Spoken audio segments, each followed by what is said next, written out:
Okay, I just upgraded my Dell Mini 9 with 2 gig RAM. It is a very simple, easy process to do.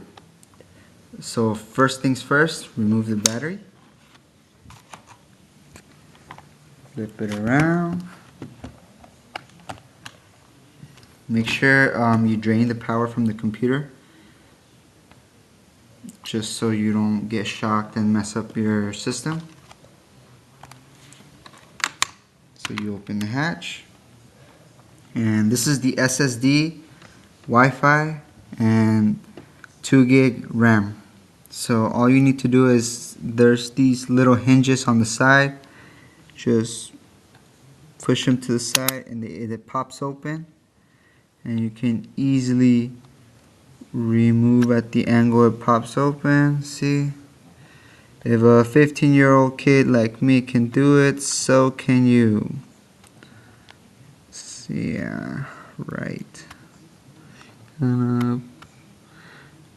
It's kind of like the Nintendo game, old school Nintendo game. Now I'm having trouble with it. Okay. Make sure it's in all the way. Push it all the way down until you hear it click. Double check, just check if it's in. It looks pretty good.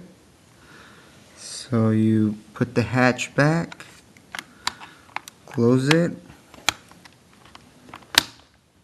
nice and tight. Put the battery back in.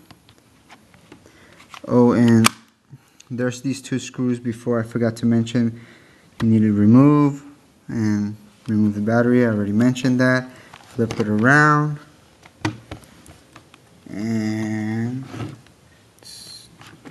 turn the computer on.